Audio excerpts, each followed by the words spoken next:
11వ తారీఖున ఎన్నికలు polling process ముగిసిన తర్వాత 12వ తారీఖు నుంచి వివిధ విషయాలు వివిధ ప్రాంతాలకు వెళ్లాల్సిన ఒక నిశ్చయం చేసుకున్నాము. అందుకనే 12వ తారీఖు ఉదయం హార్బర్కి వెళ్ళి మత్స్యకారులని కలవడం జరిగింది. వాళ్ళ సమస్యల గురించి ఆల్మోస్ట్ ఒక 2 గంటలు వివిధ సమస్యల గురించి వాళ్ళతో చర్చ, ఆ తర్వాత అక్కడ పరిస్థితులు ఎలా మెరుగుపరచాలన్న ఒక దీంతో వెళ్ళాం. ఈరోజు ఇక్కడికి రావడం జరిగింది మన బీచ్. ఎందుకంటే బీచ్ అన్నది మన విశాఖపట్నానికి ఒక ల్యాండ్ మార్క్ కాబట్టి చాలామంది ఇక్కడికి వచ్చిన వాళ్ళు బీచ్కి వస్తారు. బీచ్కి వచ్చిన తర్వాత ఇక్కడ ఉన్న క్లీన్లీనెస్ ఎలా ఉందని చూస్తారనమాట. దాన్ని బట్టి మన పట్టణం పట్ల అభిప్రాయం వాళ్ళు ఏర్పాటు చేసుకుంటారు. ఓహో, విశాఖపట్నం కూడా ఇలాగైనా బీచ్లన్నింటిలో చెత్త ఉంటుందా అన్నది ఆ అభిప్రాయాన్ని మనం తీసుకువెళితే విశాఖవాసులుగా మన నగరానికి మన పట్టణానికి మనం సక్రమంగా చేయట్లేదని అనిపిస్తుంది. దాంతో ఈరోజు మొత్తం మా మిత్రులు, తర్వాత వచ్చేసి మా ఎమ్మెల్యే అభ్యర్థులు ఇద్దరు ఉన్నారు ఇక్కడ, గిరిధర్ గారు, తర్వాత వచ్చేసి ఉషా కిరణ్ గారు, ఇంకా ఎంతోమంది శ్రేయోభిలాషులు వీరంతా ఇక్కడికి వచ్చి ఈరోజు ఒక క్లీన్ చేద్దాం. నా ఇంకొక ఉద్దేశం ఏంటంటే జుహూ బీచ్ క్లీనింగ్ గ్రూప్ అని ఒకటి ఉంది బాంబేలో. వాళ్ళు ఏం చేశారంటే ఉన్న కాలేజెస్ని అందరినీ డివైడ్ చేసుకున్నారు. ఒక్కొక్క రోజు ఒక్కొక్క బ్యాచ్ వస్తుంది. సోమవారం ఈ బ్యాచ్ వాళ్ళు చేసి వెళ్ళిపోతారు, మంగళవారం ఒకటి. ఎందుకంటే వాళ్ళకు కూడా రోజు రావాల్సిన అవసరం లేదు.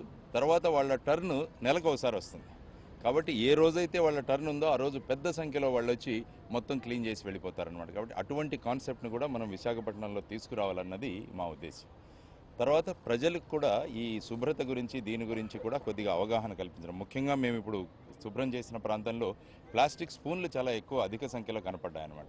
కాబట్టి ఈ ప్లాస్టిక్ స్పూన్లను ఏ విధంగా మనం అరికట్టాలి, ఇది ఎవరైతే అమ్ముతున్నారో వాళ్లకు, తర్వాత ఇక్కడ వచ్చిన పర్యాటకులకు కూడా దీని గురించి అవగాహన కల్పించాలి. ఎందుకంటే ప్లాస్టిక్ అన్నది ఒక మహాభూతంలాగా మనకు తయారైంది. దీన్ని అరికట్టకపోతే భావితరాలకు చాలా ఇబ్బందులు ఎదురయ్యే సమస్య ఉంది. మన ఏదైతే క్యాన్సర్ పెరుగుతోందో ఇవన్నీ కూడా వీటి గురించి అవగాహన కల్పిస్తూ మన పరిసరాలను ఎలా స్వచ్ఛంగా ఉంచాలి. ఎందుకంటే పరిసరం స్వచ్ఛంగా ఉంటే మన ఆరోగ్యం బాగుంటుంది, ఆరోగ్యం బాగుంటే ఆలోచనలు బాగుంటాయి, ఆలోచనలు బాగుంటే ఆశయాలు బాగుంటాయి, ఆశయాలు బాగుంటే ఆచరణ బాగుంటుంది, ఆచరణ బాగుంటే అభివృద్ధి కాబట్టి అభివృద్ధికి మీరు తీసుకుంటే మొట్టమొదటిది స్వచ్ఛత.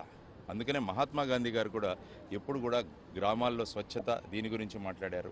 ప్రధానమంత్రి గారు కూడా వచ్చి స్వచ్ఛ భారత్ అని మొదలుపెట్టి దాన్ని కూడా ఇంప్లిమెంట్ చేస్తున్నాం. ఇదంతా ఏంటంటే ఒక కలెక్టివ్ ఎఫర్ట్. అందరం కలిసి, ఎవరు చేస్తున్నారనేది ముఖ్యం కాదు, కానీ అందరం కలిసి చేస్తే ఇటువంటి సమస్యలను మనం ఎదుర్కోవచ్చు. అందువల్ల ఈరోజు మాతో పాటు వచ్చిన మా మిత్రులందరికీ కూడా ధన్యవాదాలు తెలియజేస్తున్నాం. ఈ యాక్టివిటీ ఇంకా ముందుకు తీసుకుంటూ ఒక ప్లాన్డ్గా మనం ముందుకు వెళ్దామన్నది మా సంకల్పం. ఏరియా అలాట్ చేద్దాం, లేకుంటే టీమ్ ఏ టీమ్ బి అనుకుంటూ ఎవరు క్లీన్గా పెడతారో వాళ్లకు ఆ టీం కూడా మనం అవార్డ్స్ ఇచ్చేటట్టు కూడా పెడితే ఒక కాంపిటేటివ్ స్పిరిట్ వచ్చి వాళ్ళు కూడా బాగా చేస్తారన్నది మా అభిప్రాయం. అవునండి, చాలా వేట కూడా పోతుంది ఇక్కడ. దీంట్లో కూడా హార్బర్లో కూడా సిటీ డ్రైనేజ్ ఏదైతే ఉందో అక్కడే వదిలేస్తున్నారు. దానివల్ల ఏంటంటే జట్టీల దగ్గర వదులుతున్నారు దానివల్ల కూడా. కాబట్టి వీటన్నింటినీ కూడా జీవీఎంసీ అధికారులతో మాట్లాడి దాన్ని